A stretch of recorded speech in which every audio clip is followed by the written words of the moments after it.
Welcome to Good Questions. We are using an interim microphone. The new microphone should be arriving soon. Today is Psalm chapter 19, King James Version.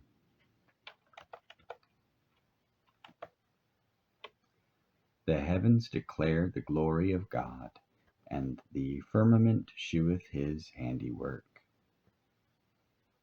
Pause.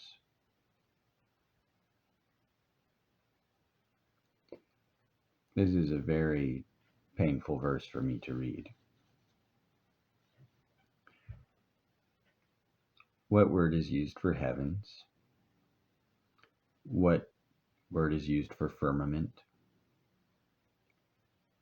In what way do the heavens declare the glory of God? Is it speaking of the stars, the blue sky, or something else? Verse 2. Day unto day uttereth speech, and night unto night sheweth knowledge. Pause. In what way do the heavens utter speech and show knowledge? Verse 3. There is no speech nor language where their voice is not heard. Is the author, pause, is the author speaking of stars or of something else? Who are they whose voice, singular, is heard throughout the world?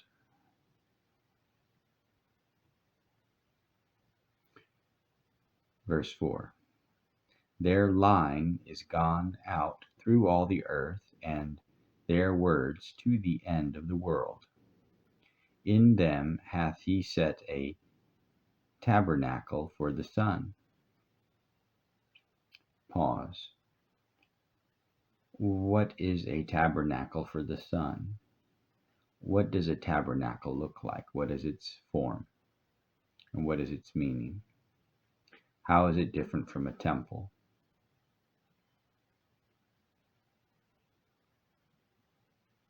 Where are the ends of the world? And what line is this about which the heavens go through all the earth? To which line does the author refer? Verse 5. Which is as a bridegroom coming out of his chamber, and rejoiceth as a strong man to run a race. Pause.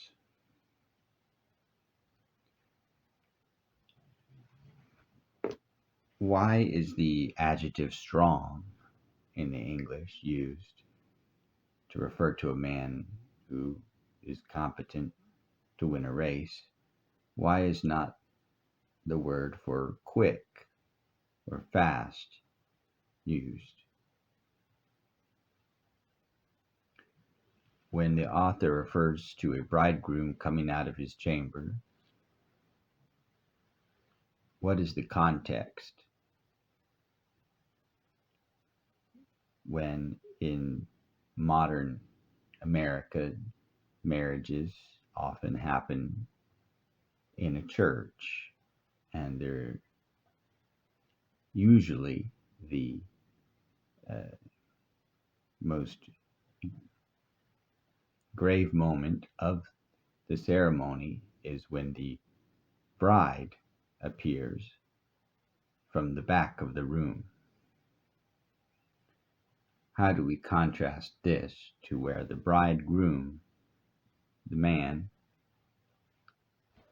which it appears is referencing the sun. S-U-N, the sun, is coming out of his chamber as a new husband.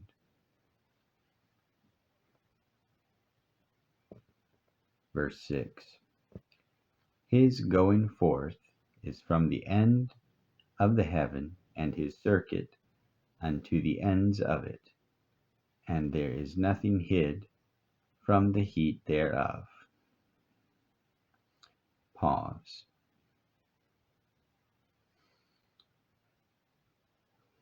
Where is the end of the heaven? And are these distinct from the ends of the heaven?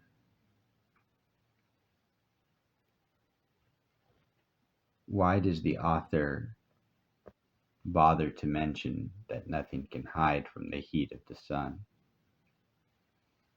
What other document speaks of the heat of the sun in the first chapter?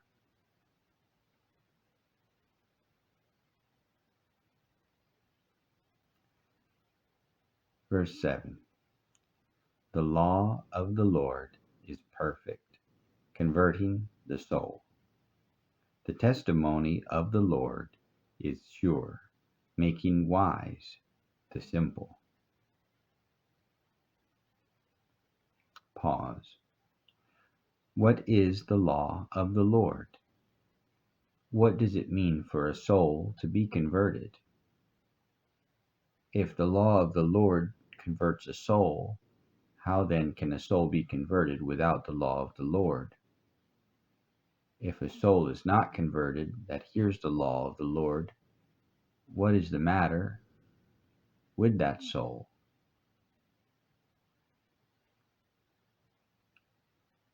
If people are born simple and more or less stationary in the eyes of some, how is it possible for the law of the Lord to make a simple man wise? And how will that simple man, who understands he is simple, know that he has become wise?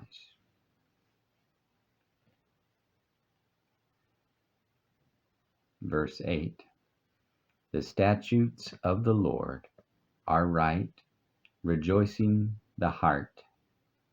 The commandment of the Lord is pure, enlightening the eyes. And pause. In what way are rules or statutes happy and make the heart happy?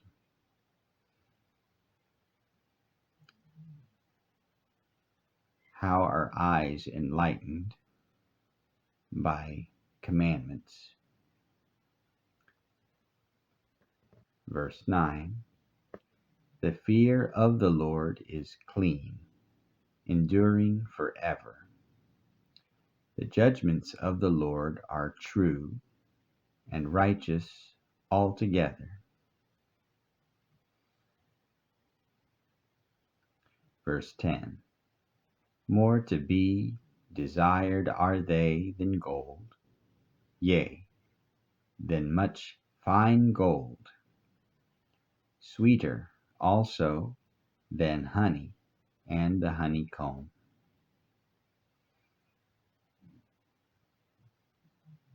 Verse 11.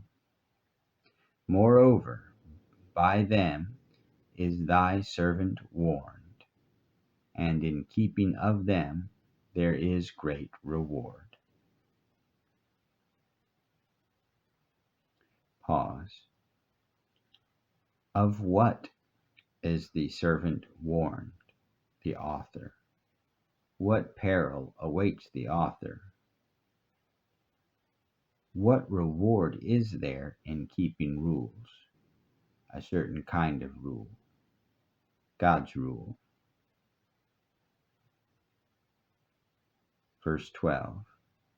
Who can understand his errors? Cleanse thou me from secret faults. Pause. What is this verse about? What errors does God have? Is it permissiveness? Is it allowing people the chance to do the right thing each day, knowing that sometimes they will not? Is that an error? How does this tie in to the author and his self-professed secret faults? Are these secret faults secret only but to God? Are they secret from the author? Or does the author keep these things a secret? And how does this relate to God and his apparent errors? Verse 13. Keep back thy servant also from presumptuous sins. Let them not have dominion over me. Then shall I be upright, and I shall be innocent from the great transgression. Pause. What transgression or transgressions are this great transgression? How does keeping oneself from presumptuous sins make one upright? What are presumptuous sins? How do we know what these things are that we can avoid them? And how does the author know that he has avoided them?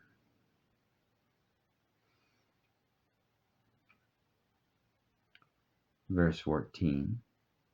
Let the words of my mouth and the meditation of my heart be acceptable in thy sight, O Lord, my strength and my Redeemer. Pause.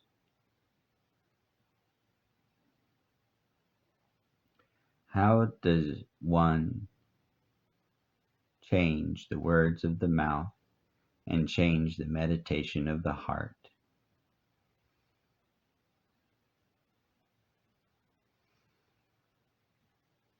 What does it mean to be given strength? And what does it mean to be given redemption? What are your good questions? Share your thoughts. Feel free to like and subscribe. Have a great day.